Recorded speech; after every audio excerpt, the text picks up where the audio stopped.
નારાયણ હરે સ્વામિનારાયણ હરે. તારીખ આજે 20 જુલાઈ 2024. વચનામૃત ગઢડા મધ્યનું આપણા 10મું વચનામૃત જોઈ રહ્યા છે. ભગવાનનો પ્રશ્ન એટલે ભગવાનને પ્રશ્ન એવો કરેલો છે કે ભાઈ જ્ઞાન, વૈરાગ્ય અને ભક્તિ એ ત્રણને વિશે, ભગવાનને વિશે પ્રીતિ એટલે ભગવાનના સ્વરૂપને વિશે પ્રીતિ કરવામાં સૌથી મુખ્યપણે કોણ? જ્ઞાન, વૈરાગ્ય કે ભક્તિ? એમાં આપણે પછી શ્રીજી મહારાજે જવાબ આપ્યો અને પહેલાં વૈરાગ્યનું લક્ષણ કહ્યું, પછી જ્ઞાનનું લક્ષણ કહ્યું. સાંખ્યશાસ્ત્ર અને યોગશાસ્ત્રના આધારે જ્ઞાન કોને કહેવાય એ સમજાવ્યું. અને પછી ગઈકાલે આપણે શરૂઆત કરી ભક્તિને વિશે. એટલે ભક્તિ પણ આખી જોઈ લીધી. પછી ભગવાનને પાછો પ્રશ્ન પૂછ્યો કે ભાઈ આમાં કંઈ ખબર પડી નહીં કે આ ત્રણમાંથી મુખ્યપણે ભગવાનને વિશે પ્રીતિ થયામાં જ્ઞાન, વૈરાગ્ય કે ભક્તિ એ ત્રણમાંથી કોણ?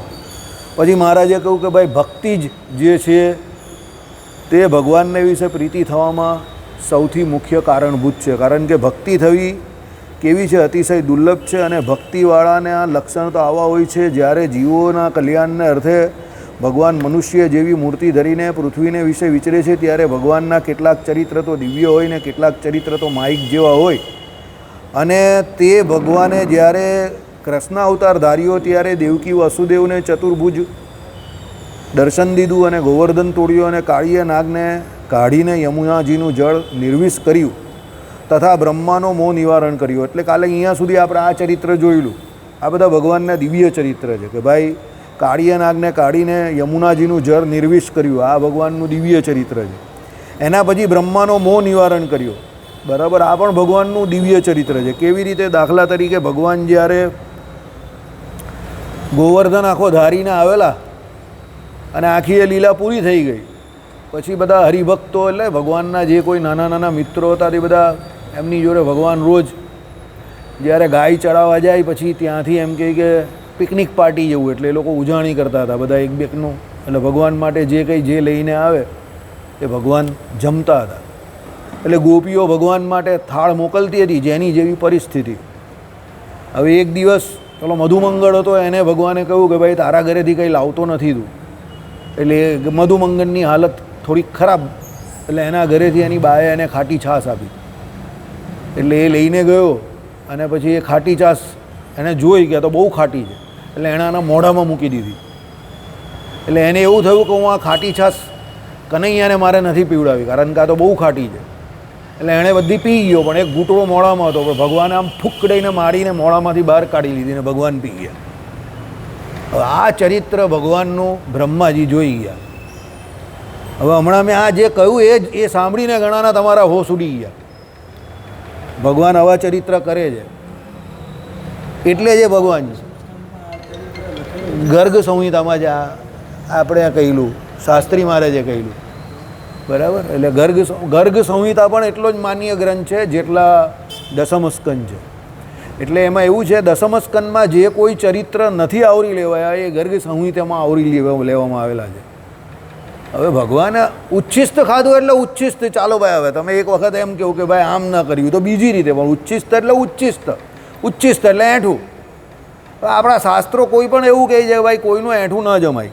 સમજો, આપણે ત્યાં હિન્દુ પરંપરા પ્રમાણે અલાયદું જમવાનો વ્યવહાર છે. સમજો કે ભાઈ એક એવી પરંપરા છે કે જેમાં બધા એક થાળામાં બધા જમતા હોય, પણ આપણા હિન્દુમાં એવું નથી. આપણામાં બધા અલગ અલગ જમે છે. આપણામાં તમે જોવું તો બાપા અલગ જમે, છોકરા અલગ જમે, બધા પોતપોતાની થાળીમાં જમે ને એવા સંસ્કાર આપણે ત્યાં પહેલેથી જ આપવામાં આવે છે. પણ ભગવાને એ ગોવાળોનું ઉચ્છિષ્ટ ખાધું અને માખણ પણ ખાતા હતા ભગવાન ઘણી વખત.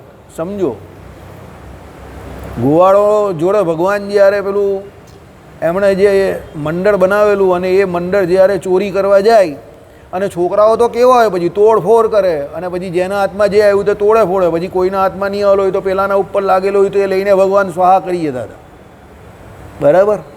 હવે બ્રહ્માજીના આ ચરિત્ર જરા બરાબર ન લાગ્યું. મેં તમને શું કહું, અહીંયા બેઠેલા ઘણાને પણ ન લાગ્યું હશે. સમજો, હા, એટલે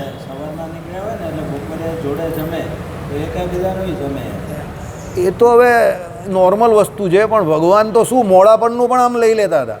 છોકરાઓમાં એવું હોય છે, અત્યારે પણ હોય છે. સમજો, છોકરાઓ નિર્દોષ હોય છે, પણ છોકરાઓ કરતાં વધારે બ્રહ્માજીને શું કહ્યું કે આને પરબ્રહ્મ કેવી રીતે કહેવાય?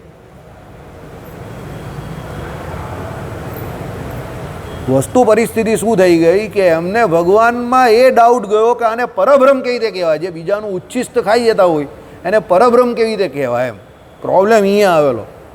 સમજો, માણસ બે શબ્દ ભણે ને કે જરા કોઈ એને ગામમાં હોશિયાર કહી ને એટલે પછી સીધો સીડીએ ચાલ્યો જાય અને સીડી પર ચડીને પછી એને બાકીના બધા માણસ આખી દુનિયાના બહુ નાના દેખાવા માટે પછી એને જરા એવો વહેમ આવી જાય કે આ બધા મારા કરતાં નાના છે, પણ એને એ ખબર નથી કે એ ઊંચો નહીં થયો, એ પેલી સીડીને કારણે ઊંચો લાગે છે. આઈડિયા આવી ગયો? એટલે બ્રહ્માજીને એવો વહેમ થઈ ગયો કે ભાઈ હું આખા બ્રહ્માંડનો અધિપતિ અને આને લોકો પરબ્રહ્મ કહે. બ્રહ્માજી એટલે બુદ્ધિના દેવતા છે પાછા, એટલા જલ્દી માને એવા નથી. સમજો, એટલે એમને તર્ક થયો કે ભાઈ આને પરબ્રહ્મ કેવી રીતે કહેવાય? એટલે એમણે યુક્તિ કરી. એમણે શું કર્યું કે હવે જોઈએ આપણે કામ કરીએ. એટલે એમની જે આખી મંડળી હતી એ બધાને એમણે ઉચકી લીધા અને બધાને ભગવાને બ્રહ્માજીએ પોતાના લોકમાં મૂકી દીધા. અને એની જોડે જે કંઈ વાછરડા કે ગાયો કે જે કંઈ હતી બધી આખી જે મંડળી હતી એ બધાને ભગવાને ઉપર મૂકી દીધા બ્રહ્માજીએ પોતાના લોકમાં.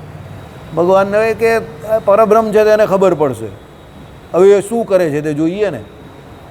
એટલે ભગવાને જોયું કે આ બ્રહ્માજીએ લીલા કરેલી છે, બધાને લઈને ચાલ્યા ગયા છે. એટલે ભગવાન, આ તો ભગવાન છે ને, કંઈ જેવું તેવું વ્યક્તિત્વ થોડું છે. કંઈ પરમાત્મા પરબ્રહ્મ પુરુષોત્તમ નારાયણ છે, સત્યકામ સત્ય સંકલ્પ, બરાબર, હસ્તસિદ્ધિ નવનિધિ કે દાતા આપણે કહીએ એવું છે. ભગવાન માટે તો બધું સિદ્ધ છે ને. એટલે ભગવાનને થયું કે ચાલ ભાઈ, બ્રહ્માજીએ જે કર્યું તે અમને કરવા દે, હવે મારે જે કરવાનું તે મારે કરવું પડશે ને. એટલે જેટલા એમના મિત્રો હતા તે બધા રૂપે ભગવાન પોતે થઈ ગયા અને પેલી ગાય જે હતી એ રૂપે પણ ભગવાન થઈ ગયા. એટલે જેટલા બ્રહ્માજીના લોકમાં હતા એ બધાના રૂપ અહીંયા ભગવાને ધારી દીધા. અને આ લીલા કન્ટિન્યુ 1 વર્ષ સુધી ચાલી. કારણ કે બ્રહ્માજીનો સમય બહુ મોટો જ આપણા કરતા, સમજો. એટલે 1 વર્ષ સુધી અહીંયા ગોકુળમાં શું થયું કે ભાઈ જેના ઘરે જે પોતાનો દીકરો પેલાને સમજતા હતા એ ભગવાન પોતે હતા, જે એને પોતાનું ગાય સમજતા હતા તે ભગવાન પોતે હતા, જેને વાછરડા સમજતા હતા તે ભગવાન પોતે હતા. અને સાહજિક રીતે જેમાં જેનું રૂપ ભગવાને ધાર્યું હોય એને વિશે હેત તો વધારે જ થાય, એનું ઓજસ વધી જાય, તેજ વધી જાય. એટલે એ ગોવાળિયાઓ જે હતા એને એવું લાગ્યું કે મારા છોકરામાં અત્યારે પહેલાં કરતાં વધારે તેજ કે ઓજસ લાગે છે, આ ગાયમાં અત્યારે વધારે તેજ કે ઓજસ લાગે છે, આ વાછરડામાં પણ એવું વધારે લાગે છે. પણ એ તો લાગે ને, બટ નેચરલ છે ને, કારણ કે ભગવાન જ થયેલા એ રૂપે. પછી બ્રહ્માજીને એવું થયું કે પેલો પરબ્રહ્મ છે તો એણે શું કર્યું, એને એમ કે ગુગવાઈ ગયા હશે ભાઈ, લોકો એને પરબ્રહ્મ માને પણ હું થોડો માનું કે એની આખી ટીમ તો અહીંયા મારી પાસે છે. એટલે એમણે જોયું તો નીચે પણ પેલા બધા રૂપે જે ઉપર હતા તે બધા નીચે પણ હતા અને એ પાછા ઉપર પણ હતા. એટલે એની બુદ્ધિ ચક્કર ખાઈ ગઈ બ્રહ્માજીની કે આવું કેવી રીતે થઈ શકે, આ તો બધાને મેં ઉપર મૂકેલા છે, બરાબર.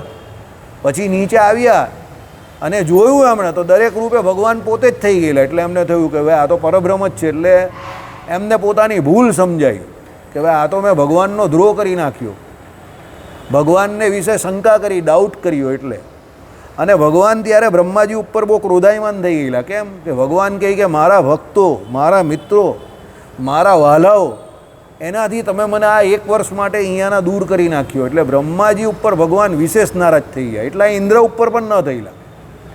ઇન્દ્રએ બારે માર મેઘ ખાંગા કરીને ગોકુળને વિશે એટલે વૃંદાવનને વિશે વરસાદ કરેલો, પણ ભગવાન એનાથી એટલા નારાજ નહીં થયેલા. કેમ? કારણ કે ત્યારે આખું જે યુનિટ હતું એમનું ગોકુળનું એ બધા એની જોડે હતા ભગવાનની, મિત્ર મંડળ કે આખું ગામ.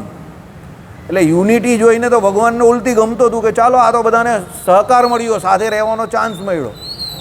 પણ આ બ્રહ્માજીએ એક એવું ચરિત્ર કર્યું જેને લઈને ભગવાન બધાથી વિખૂટા પડી ગયા. એટલે બ્રહ્માજી ઉપર ભગવાન બહુ નારાજ થઈ ગયા કે તમે યાર આખા બ્રહ્માંડના અધિપતિ દેવતા છો અને તમે આવી ભૂલ કરો છો. એમ તમે અમને અમારા મિત્ર મંડળથી એ કરી નાખ્યા, વિખૂટા કરી નાખ્યા. એટલે ભગવાન એની માફી સ્વીકારવાના મૂડમાં ન હતા.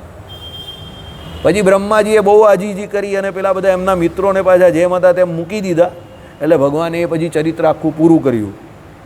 આ પ્રમાણે અહીંયા જે કહ્યું એ પ્રમાણે કે ભાઈ શું કે તથા બ્રહ્માનો મોહ નિવારણ કર્યો. તો આ પ્રમાણે ભગવાને બ્રહ્માજીનો મોહ નિવારણ કર્યો કે ભાઈ હું પરબ્રહ્મ પુરુષોત્તમ નારાયણ સાક્ષાત અક્ષરધામસ્થ શ્રી કૃષ્ણ ભગવાન તે હું છું એમ. ઘણી વખત શું હોય કે ભગવાન જ્યારે અહીંયા અવતાર ધારણ કરે અને મનુષ્ય જેવા રૂપને ધારણ કરે અને પછી મનુષ્ય જેવા ચરિત્ર કરે એટલે સામાન્ય જીવ જે કંઈ હોય એને સંશય થાય કે ભાઈ આ ભગવાન હશે કે ન હશે એમ. ભગવાનને ભગવાન તરીકે ઓળખવા આ સૌથી મોટું કામ છે. આપણે ઘણી વખત આ વાત કરેલી છે કે યદુવંશીઓ 56 કરોડ હતા, 56 કોટી યાદવ હતા, પણ એમાં શ્રી કૃષ્ણ ભગવાનને ભગવાન સમજનારા કેટલા કે જાણનારા કેટલા? તો બહુ ઓછા.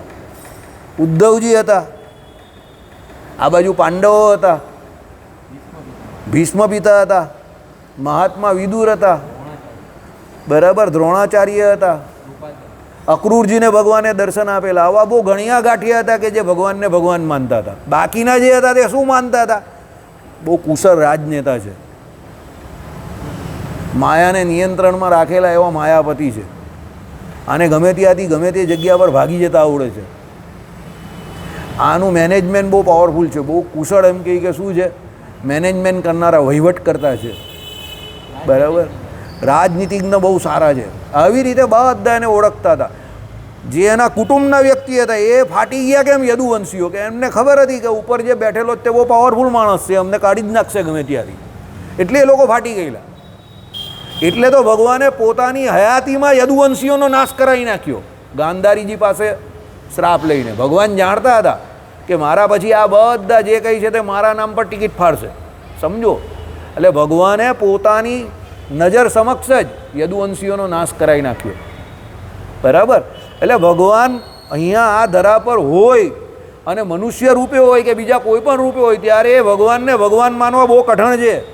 ઉલટાનું આ મૂર્તિને ભગવાન માનવી સરળ છે, કારણ કે મૂર્તિ એની કક્ષાની બહાર નથી આવવાની, સમજો. મૂર્તિ કોને આધીન છે? તો બ્રહ્મચારીના આધીન છે, પૂજારીના આધીન છે, આપણે જે કંઈ સેવા કરીએ એને આધીન છે. મૂર્તિ કોઈ દિવસ કંઈ બહાર આવીને ડાન્સ નહીં કરવાની કે બહાર આવીને એવું કોઈ ચરિત્ર નહીં કરવાની કે જે આપણા મગજમાં ન બેસે. જ્યારે ભગવાન મનુષ્ય રૂપે આવે ત્યારે તો બધી લીલા આપણા જેવી કરે. શ્રી કૃષ્ણ ભગવાનને 16,108 રાણી, 10 છોકરા ને 1 છોકરી, અને એમના લગ્ન જોઈ લો બધા, એક પણ લગ્ન શાંતિથી નહીં થયેલા મંડપમાં બેસીને. દરેક લગ્નમાં તોફાન ને ધમાલ જ હતી, સમજો. હવે જે માણસના લગ્નમાં તોફાન, જેના જન્મમાં તોફાન, જેના મરવામાં, એટલે આ લીલા સંકેલી એમાં તોફાન, બધામાં તોફાન જ તોફાન હતું. જોઈ લો તમે. કોઈ કહે કે ભાઈ રામચંદ્ર ભગવાનનું જીવન વધારે દુઃખમાં ગયું, ખોટી વાત, સાવ ખોટી વાત. રામચંદ્ર ભગવાનના જીવનમાં તો સીતાજીનો વનવાસ એ કાળ જ ખાલી એવો ગયો, સમજો. શ્રી કૃષ્ણ ભગવાનના જીવનમાં વધારે સંઘર્ષ હતો.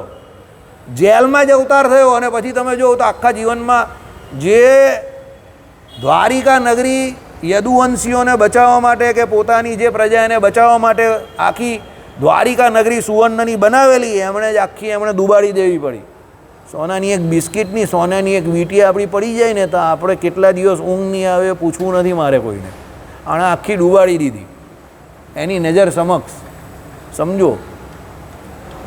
એટલે એમણે એવું કહ્યું હતું કે ભગવાન જશે એટલે પૂરું થઈ જવાનું છે બધું. એટલે દ્વારિકાવાસીઓને કહી દીધેલું કે ખાલી કરી નાખજો, સમુદ્રમાં ગરકાવ થઈ જશે આ.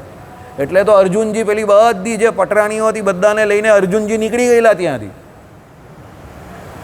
સમજો. અને ભગવાને દેહ છોડ્યો પછી વસુદેવજી હયાત હતા ત્યારે, અને વસુદેવજીએ અર્જુનજીને કોલ કરેલો, મોબાઈલ કોલ નહીં એટલે બોલાવેલા તે સમયની પ્રથા પ્રમાણે કે શ્રી કૃષ્ણ દેહ છોડી ગયા છે એટલે અહીંયાની જે કોઈ સંપત્તિ અને અમારા ઘરની જે કોઈ ક્ષત્રિય સ્ત્રીઓ છે એને તમે પાંડવો હસ્તિનાપુર સુધી લઈ જાઓ.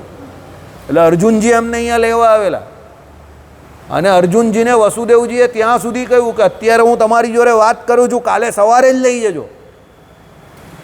અને કાલે સવારે કહ્યું ને રાત્રે એમણે દેહ ત્યાગ કરી નાખ્યો વસુદેવજીએ, અને એમનો અગ્નિ સંસ્કાર કર્યો.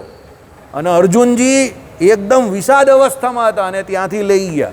અને પછી પેલા કાબાઓએ લૂંટી લીધા અર્જુનજીને, એટલે કહ્યું સમય સમય બળવાન નહીં પુરુષ બળવાન, કાબે લૂંટ્યો અર્જુન વહી તીર વહી વાન. એટલે એક કહેવત પડી ગઈ, અપને વક્ત કો પહેચાનો. સારો સમય ચાલતો હોય તો સારું કામ કરી લેવું જોઈએ, સમજો. સમય બદલાતા વાર નથી લાગતી, બરાબર. સમય બદલાઈ જાય તો પછી એ જ અર્જુન ને એ જ તીર હોય, પણ પેલા કાબાઓ એટલે ખબર ને આપણા ભીલડાઓ આદિવાસીઓ કહીએ ને એણે લૂંટી લીધેલા અર્જુનજીને. કોને? કયા અર્જુન?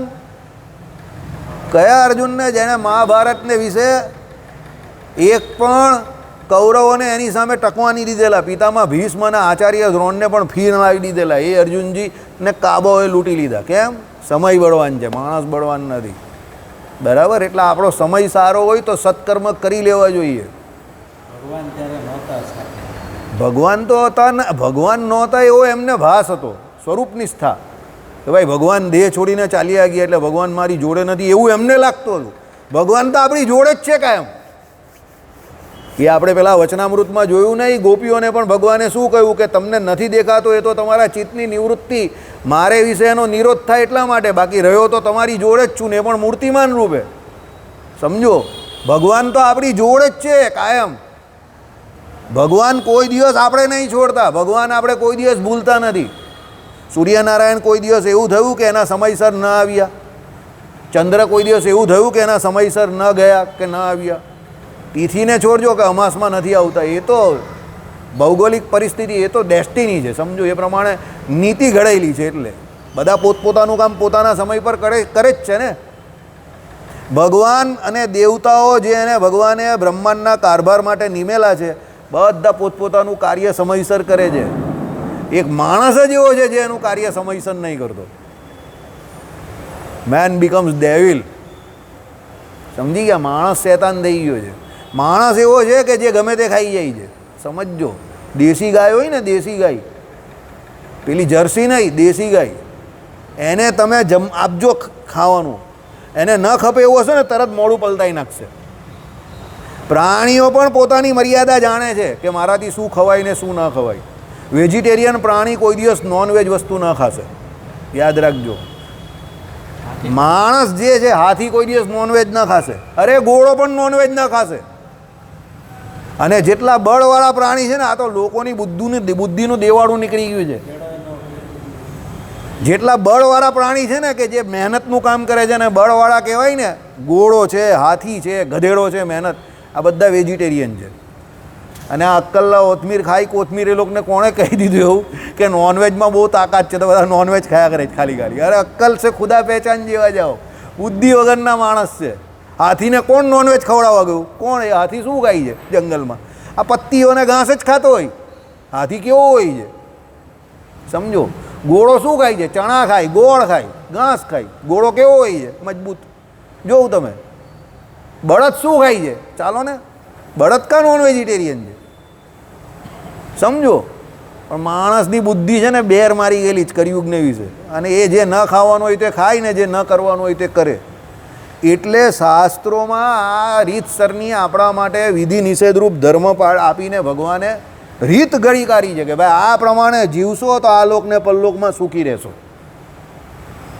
પણ અહીંયા કહ્યું એ પ્રમાણે ભગવાન જ્યારે અહીંયા આવે ત્યારે એને ભગવાન માનવા પડે ને. મેં તમને ન કહ્યું 65 વર્ષ સુધી આ ભાઈ આપણી પાસે પુરાવો છે કે એક ભાઈ આ દરવાજાથી, મંદિરનો દરવાજો અહીંયા છે ને, આ પેલો મોટો, ત્યાંથી એન્ટ્રી મારે ને આ દરવાજાથી બહાર નીકળી જાય, પણ એને 65 વર્ષમાં એકવાર એવી ઈચ્છા ન થાય કે ઉપર જઈને ભગવાનના દર્શન કરું. કેટલો મહાન માણસ હશે વિચાર કરો તમે. પૈસે ટકે સુખી. આ ભાઈ પુરાવામાં જ પૂછી લે, હું ખોટું બોલતો હું તો. 60 થી 65 વર્ષ આ દરવાજાનો ને આ દરવાજાનો એ ભાઈએ ખાલી ઉપયોગ કર્યો, પણ એને એક દિવસ પણ એવું ન થયું કે અંદર જઈને દર્શન કરું. રસ્તા માટે ઉપયોગ. અને એવું નહીં કે હેલફેલ માણસ, પાવઠું ચાલતું હતું એનું અહીંયા, બુદ્ધિશાળી માણસ, પણ બુદ્ધિનો ઉપયોગ કોના માટે કર્યો એણે? આ કરવા માટે, નોટ છાપવા માટે. હે? પાવઠું, ચાંદીના પાવઠા ચાલતા હતા. સમજો, વેપારી માણસ. એવું નહીં કે કંઈ આવો અનગઢ માણસ હોય કે જેને કંઈ ન ખબર પડતી હોય કે ભગવાન તત્વ શું છે કે પુણ્ય શું છે, એવું નહીં. બગલા જેવી તો ધોતી પહેરતો હતો, એના ધોતીની અંદર તમને તમારું મોઢું દેખાય એવો. સમજો. પણ એને એક દિવસ પણ એવો એની જિંદગીમાં આવ્યો નહીં કે એને ઉપર જવાનું મન થયું. બરાબર? કેમ? ભગવાનને ભગવાન જાણવા બહુ પુણ્યનું કામ છે, બહુ ભાગ્યનું કામ છે. અરે ધોતી એકદમ હેન્ડસમ ને હેન્ડપંપ દેખાય તમને. હવે કાકો જો એટલે તમને લાગી જાય બીજાથી અલગ જ દેખાય એવો. દેવ કરોડોપતિ માણસ હતો એના ટાઈમનો. બરાબર? ને આમ ધોતી આમ હાથમાં લઈને જાય, આમ આમ ત્યાંથી ચાલતો ચાલતા આવે તો તમે એને જોતા રહી જાય એવો માણસ, એકદમ હેન્ડપંપ દેખાય. બરાબર? હા, 80-85 વર્ષે છોડીએ, આરામથી 80 વર્ષ ઉપર જીવાય. હવે અમે નાના હતા ત્યારે અમે જોતા હતા ને એમણે આખી જિંદગી જોયા ભાઈને, પણ મંદિર નહીં આવ્યા, ઉપર નહીં ચડ્યા. સમજો, ભગવાનને ભગવાન માનવા બહુ કઠણ છે, યાદ રાખજો. આમાં શું હોય કે જે વસ્તુ આપણે બહુ સરળતાથી મળે ને એનો આદર નહીં હોય. જેના ઘરમાં નાના છોકરાઓને પહેલેથી જ્યુસ મળતું હોય, કાજુ મળતી હોય, બદામ મળતું હોય, એને એનો આદર નહીં હોય. પછી હોસ્ટેલમાં ભણવા જાય ને પછી એને ખબર પડે કે રોટલી શું છે, કે શાક શું છે, કે ગુજરાતીના ઘરમાં અથાણા શું છે, કે પાપડ શું છે. બરાબર? એટલે જે આપણે ભગવાન મળી ગયા જ ને અહીંયા, એટલે આપણે એનો આદર નથી. સમજો, ભગવાનને ભગવાન માનવા સૌથી વધારે કઠણ કામ છે. નિશ્ચય હોવો ભગવાનનો, ભગવાનનો નિશ્ચય થઈ ગયો ને તો કામ થઈ ગયું. એટલા માટે શાસ્ત્રોમાં ભગવાનના ચરિત્રો લખેલા છે. કેમ?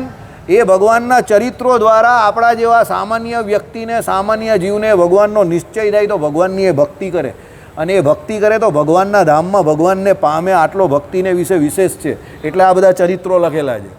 તમને એમ કે ભગવાનની ભક્તિ કરો ને એમાં ચરિત્ર લખવાની કાંઈ જરૂર છે?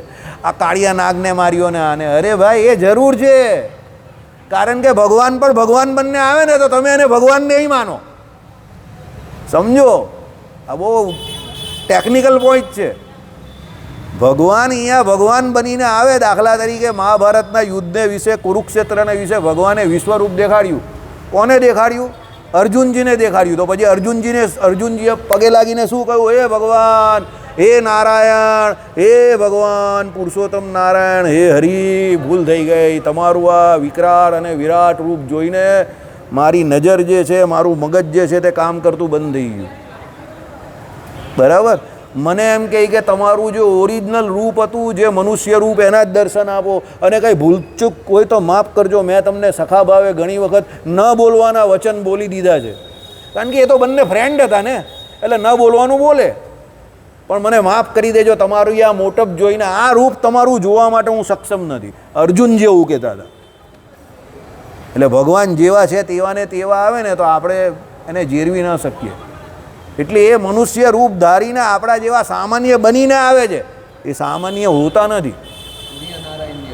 સૂર્યનારાયણ જેવું કે ભાઈ સત્રાજીત યાદવ પાસે સૂર્યનારાયણ અહીંયા આવતા હતા રોજ એને સોનું આપવા માટે, તો સૂર્યનારાયણ આપણા જેવા બનીને આવતા હતા. સૂર્યનારાયણ એ રૂપે જ આવે તો સત્રાજીત યાદવની અહીંયા ડસ્ટ પાવડર થઈ જાય, એના અસ્થિ હાથમાં આવી જાય. સૂર્યનારાયણની ગરમી કેટલી સમજો. કુંતાજી પાસે સૂર્યનારાયણ જ્યારે આવેલા ત્યારે શું, તો આપણા જેવા રૂપ ધારણ કરીને આવે તો એ થાય ને. એટલે ભગવાન ભગવાન બનીને અહીંયા નથી આવતા. સમજો, બરાબર? હા, આ ભાઈ કે એ પ્રમાણે વોલ્ટેજ ઘટાડી નાખે તો જ, નહીં તો પેલાને સામેવાળાને સીધું ન પડે, બળી જાય પેલો. ભગવાન તો પરમાત્મા સચ્ચિદાનંદ રૂપ છે. એટલે અક્ષરધામસ્થ ભગવાન જે છે તે તેવા ને તેવા નથી આવતા. ઐશ્વર્ય છે, સામર્થ્ય છે, પ્રકાશ છે, તેજ તમે કહો તે બધું છુપાડી દે છે. અને પછી જે ચરિત્ર કરે છે એ ચરિત્રને ભક્તોએ ગાવાના છે, વાગોળવાના છે, સંભાળવાના છે, અને એ ભગવાનનો નિશ્ચય કરવાનો છે. એને કરીને જીવ પરમ પદવીને પામે છે. એટલે શાસ્ત્રોમાં ભગવાનના ચરિત્રો લખાણા છે. બરાબર? ચાલો, પછી તથા અક્રૂરજીને યમુનાને જલને વિશે દર્શન દીધું. અક્રૂરજીને કેમ દર્શન દીધેલું પાછું ખબર ને? અક્રૂરજીને કોણે મોકલેલા? કંસે મોકલેલા. કેમ મોકલેલા? કે ભાઈ એમને નારદજીએ કહ્યું કે જો તે અહીંયાથી કેટલા બધા તારા માણસોને ગોકુળને વિશે મોકલા, પણ એક પણ પાછો આવ્યો નહીં. બધાની સોપારી હતી, એકે એકની સોપારી. એટલે કંસને ભગવાન વચ્ચેની સાટાઘાટ હતી. કંસ કહે કે હું જેને જેને મોકલતો જાઉં એને તમારે પૂરો કરી નાખવાનો. બરાબર? સાટાઘાટ નહીં હતી, પણ કંસ ભગવાનને મારવા માટે મોકલતો હતો. પૂતનાથી શરૂઆત કરેલી એણે, અને પછી અગાસુર, બકાસુર, ત્રિણાવ્રત કેટલા બધા આવી ગયા, બધાને ભગવાને મારી નાખ્યા. હવે છેલ્લે નારદજી હતા ને, કરામતવાળા હતા. નારદજીને થયું કે અભી ઇસકા ટેમ ખતમ હો ગયેલા હે. બરાબર? એટલે નારદજીને થયું કે હવે ભગવાનને અહીંયા લાવવા પડશે. કંસ તો ત્યાં જવાનું નથી, હવે ભગવાનને ત્યાં લાવવા માટે કંઈક તો કરવું પડે ને. એટલે કંસને નારદજીએ શું માર્યા? પંપ માર્યો જોરદાર, કે જો ભાઈ તે અત્યાર સુધી જેટલાને ત્યાં મોકલા એમાંથી કોઈ અહીંયા પાછું આવ્યું નહીં. હવે તું એક કામ કર, એ તો નક્કી થઈ ગયું કે નંદને ત્યાં જે કૃષ્ણ અને બલરામ છે એ જ બધાને તારા માણસોને મારે છે, એક કે બાદ એક સબકે સબ મારે ગયે. બરાબર. હવે તું એક કામ કર, એ બંનેને અહીંયા બોલાવી દે, અહીંયા ધનુષ યજ્ઞ રાખ, શિવજીનું ધનુષ પેલું જે છે એનો યજ્ઞ રાખ, અને એ ધનુષ યજ્ઞના બહાને એ બંને તારા ભાંજાને અહીંયા બોલાવ. ક્ષત્રિયના દીકરા છે, બળવાન છે, એટલે આવશે 100%. પછી કંસને થયું કે આઈડિયા તો જોરદાર છે આનો, એટલે કંસે ધનુષ યજ્ઞનું આયોજન કર્યું, પણ આમંત્રણ આપવા કોણ જાય બાજુ? એટલે કંસને એવું થયું કે એવા વ્યક્તિને મોકલવો જોઈએ કે જેને ભગવાનને એટલે નંદજીને યશોદાજીને એ વ્યક્તિ ઉપર ભરોસો હોય ને એ વ્યક્તિ જોડે શ્રી કૃષ્ણને બલરામને એ મોકલી આપે એમ. એટલે એને અક્રૂરજી દેખાયા, અક્રૂરજી છે તે બરાબર છે. એટલે અક્રૂરજી તો જવા તૈયાર નહીં હતા, પણ પછી કંસનો કાળો કેર, એટલે કંસે અક્રૂરજીને થયું કે અહીંયા આ મારી નાખે એના કરતાં ભગવાન પાસે ગયેલો સારો, ભગવાન કંઈ ને કંઈ રસ્તો કાઢશે. એટલે અક્રૂરજી બહુ દુઃખી હતા અને ભગવાનને ત્યાં ગયા, કહ્યું બધું, ને પછી એ બહુ દુઃખી હતા અને યમુનાજીને વિશે સ્નાન કરવા ગયા. ત્યારે એમનું દુઃખ, ભગવાન તો અંતર્યામી છે ને, તો યમુનાજીને વિશે સ્નાન કરવા ગયા અને જેવી ડૂબકી મારી એટલે ભગવાને અંદર જે નંદજી યશોદાજીને ત્યાં ભગવાન બેઠેલા હતા એ જ ભગવાને તે અંદર ચતુર્ભુજ રૂપે દર્શન આપ્યું. કોને? બરાબર. કોને દર્શન આપ્યું? અક્રૂરજીને. એટલે દિવ્ય રૂપ બતાવી દીધું કે તમારે ટેન્શન લેવાની જરૂર નથી, તું આયા નહીં, લાયા ગયા. બરાબર. એટલે ભગવાને એને કહી દીધું અક્રૂરજીને, ભાઈ તમે અહીંયા આવ્યા છો એવું ના માનતો, આ મારીને નારદજીની મેચ ફિક્સિંગ છે, સમજો. મારે ત્યાં જવાનું છે અને હવે અહીંયાની જે લાઇટ ફિલ્મ છે, સોફ્ટ ફિલ્મ જે છે તે પૂરી થાય છે, હવે એક્શન શરૂ થશે. બરાબર. એટલે પાર્ટ 2. એટલે કંસને ત્યાં જઈને મથુરામાં જઈને પછી ભગવાને એક્શન જ એક્શન. મથુરામાં પછી તો કંસને માર્યો, પછી તો 16 વખત 17 વખત પેલો આવી ગયો યુદ્ધ કરવા માટે, જરાસંઘ આવી ગયો, એટલે પછી ફૂલ એક્શન ડ્રામા બધું ચાલુ થઈ ગયું એકદમ. બરાબર. ધોબીને ત્યાં ગયા એટલે ભગવાને ચાલુ જ કરી દીધું, ધનકી ધનાધન ફટાફટી, સમજો. કેમ? અહીંયા વાળી લીલા એક પૂરી થઈ. આપણા જીવનમાં પણ આ બધા ક્રમ આવે છે, સમજો. એટલે દરેક જગ્યા પર આપણે સ્કૂલ લાઈફમાં હોઈએ તો તોફાન કરતા હોઈએ. આ ભાઈ મારા સ્કૂલમેટ હતા, અમે બંને સ્કૂલમાં સાથે ભણતા હતા. બરાબર. હા, આ ભાઈ સેવક પશ્ચિમ બંધારવાળા છે. બરાબર. અમે બંને અહીંયા યુનિયન સ્કૂલમાં સાથે ભણતા હતા. હવે સ્કૂલ લાઈફ પૂરી થઈ, અમે બંને બહુ સારા તોફાની માણસ હતા. બરાબર. બહુ સારા તોફાની એમ. એ પણ ભાઈનો છોકરો, આ ભાઈનો દીકરો છે. બરાબર. એટલે કહેવાનું તાત્પર્ય શું છે, અમે બંને બહુ સારા તોફાની, સારા એકદમ સારા તોફાની છોકરાઓ હતા. અત્યારે પણ તોફાની તો છે, પણ હવે એ ભાઈ તોફાની નથી રહ્યા, કારણ કે હવે એનો છોકરો તોફાની થઈ ગયો છે. બરાબર. એટલે છોકરા તોફાની થાય એટલે બાપા ઠંડા પડી જાય ને, સમજી જાઓ. એટલે લાઈફના બધા આવા પડાવ હોય તે શ્રી કૃષ્ણ ભગવાનના જીવનથી તમને શીખવા મળે છે કે ભાઈ એક આખી બાળ લીલા એમણે પૂરી કરી અને પછી એક્શન ચાલુ કરી દીધી મથુરામાં જઈને. ભગવાનને રોકવા માટે બહુ પ્રયત્ન કર્યો ગોપીઓએ, પણ ભગવાનની ઈચ્છા ન જણાય એટલે પછી ભગવાન ચાલ્યા ગયા. અને ગોપીઓને શું કહ્યું? હું તમને મળવા આવીશ, આવું સ્ટેટમેન્ટ આપી ગયા. એટલે મથુરા અને એના વચ્ચે ખાલી 6 માઇલનો ફરક છે, પણ પેલી 80, 90, 90થી 100 વર્ષ સુધી ભગવાનને મળવા નહીં ગઈ, કારણ કે ભગવાનના વચનને વિશે વિશ્વાસ. ભગવાને શું કહ્યું? તમારે ત્યાં નથી આવવાનું, હું તમને મળવા આવીશ. પછી ભગવાને કોલ આપ્યો અને કુરુક્ષેત્રને વિશે બધા મળ્યા, સમજો. કેમ? ભગવાનના વચન ઉપર વિશ્વાસ. જઈ શકતી હતી, ભગવાનને મળવા નહીં જાય. અરે 2 વાર રોજ મળીને ચાલ્યા આવે, એટલા કેપેબલ હતા એ લોકો. કેટલું દૂર છે, સમજો. તમે આજે જાઓ તો પણ તમને ખબર પડી જાય. પણ ભગવાનની આજ્ઞા ન હતી, ભગવાનની ઈચ્છા ન હતી. એમને ખબર પડી ગઈ કે અહીંયા વાળી લીલા પૂરી થઈ, હવે ત્યાં બીજી લીલા ભગવાન કરશે. એક્શન ફિલ્મ ચાલે ત્યાં, એટલે અત્યારે આપણું કામ નથી. બરાબર. કહેવાનું તાત્પર્ય એવું છે કે ભાઈ અક્રૂરજીને પણ ભગવાન એ પ્રમાણે દર્શન દીધા અને એમને જે ગિલ્ટી ફીલ થતું હતું કે આવા બાળકોને મારવા માટે કંસે બોલાવી અને એમાં હું નિમિત્ત બની જવાનો, સમજો. અક્રૂરજીને એવું થયું કે આ 2 બાળક છે નંદજીને ત્યાં અહીંયા ગોકુળમાં આટલી સરસ સરસ લીલાઓ કરે છે ને એ બંનેને હું ત્યાં બોલાવું છું ને ત્યાં પેલો રાક્ષસ આ બંનેને મારી નાખશે. એટલે ભગવાને કહ્યું ટેન્શન લેને કા નહીં. બરાબર. જો भी हुआ है હમને કિયા હે, એમ કરીને એમને વિશ્વાસ આપ્યો. આ અક્રૂરજીનું ચરિત્ર સમજો. આગળ, તથા મલ્લ હસ્તી કંસાદિક દુષ્ટને મારીને સર્વ યાદવનું કષ્ટ નિવારણ કર્યું. બરાબર. પછી તો ભગવાન ગયા ત્યાં. ગોપીઓનો આગ્રહ ન હતો. નંદજી યશોદાજીને પણ એટલું કંઈ ગમેલું નહીં, એ પણ દુઃખી જતા. બધાને દુઃખમાં મૂકીને ભગવાન નીકળી ગયા મથુરામાં. ગયા એટલે પહેલાં ગયા એટલે પછી ત્યાં ગયા એટલે પછી એ લોકોના કપડાં, વસ્ત્ર, આભૂષણ, અલંકાર તો બધા ગામડાના હતા ને, એટલે લોકો એમને જોઈને હસતા હતા. એટલે એમના મિત્રોને થયું કે આપણે જરા આ લોકો જે મથુરાના લોકો પહેરે એવા જરા શહેરી વસ્ત્રો જોઈએ. એક ધોબી જતો હતો કંસના બંગલાની અંદર, એટલે મહેલની અંદર બધા વસ્ત્રો લઈને. ભગવાને માંગ્યા કે ભાઈ વસ્ત્ર મારા આ બધા મિત્રોને આપી દે. તો પેલાને થયું કે હે, તમને ગામડીઓને શું આપવાનું, તમારી કોઈ હેસિયત નથી, આ મહારાજ કંસના છે. એટલે ભગવાનને યાદ આવી ગયું રામ ભગવાનવાળું. સાલા ધોબી, અપુન પર તેરા 36 કા આંકડા. બરાબર. એક લાફો માર્યો હોય ને એટલે જય શ્રી કૃષ્ણ હોય. અમુકના અમુક માણસ પ્રત્યે 36નો આંકડો હોય, સમજો. મને પણ છે 2-4 જોડે. બરાબર. પણ લાફો નહીં મારતો હું, પણ હોય, દરેકને હોય. અમુક પ્રત્યે 36નો આંકડો હોય એવો, એમાં કંઈ ખોટું નથી. ભગવાનનો હોય તો માણસને પણ હોઈ શકે છે ને. બરાબર. એટલે ભગવાને એક લાફો માર્યો એ મરી ગયો. હવે એના બધા વસ્ત્રો તો લઈ લીધા. પછી પેલા લોકોએ પહેર્યા તો ખરા, પણ એ વસ્ત્રો કેવા લાગતા હતા, બધા ચિમ્પાન્જી જેવા લાગતા હતા. પેલા સર્કસમાં નહીં આવે લાંબા લાંબા, એવા લાગતા હતા. કારણ કે કંસના વસ્ત્રો હોય તો પેલા છોકરાઓને કેવા લાગે, મોટા લાંબા જ હોય ને. પેલા લોકો એના મિત્રોએ પહેર્યા કે નહીં, કંઈ જામતા નથી, આ તો બહુ ખરાબ લાગે છે ઉલટી. ભગવાન કંઈ નહીં, વ્યવસ્થા કરીએ. સામે એક દરજી હતો. દરજીને કીધું કે આનું ફિટિંગ મસ્ત કરી દેવાનું છે એકદમ. દરજી કંઈ કરી નાખીએ ને. દરજી 58 હતો એકદમ. એટલે દરજીએ એકદમ વસ્ત્ર બધા એકદમ ટીપટોપ કરી નાખી. એટલે બધા મિત્રો એકદમ લલ્લન ટોપ થઈ ગયા. ભગવાને દરજીને આશીર્વાદ આપ્યો કે કલયુગને વિશે કાપડ કરતાં વધારે તમે સિલાઈ લેશો ને લોકો ઊંધા વળીને આપી જશે. એટલે તમે જો અત્યારે દરજી કમાતા જ હોય, કાપડ કરતાં વધારે સિલાઈ લે એ લોકો, પણ પેલો લોકો ઊંધા પડીને આપી જાય.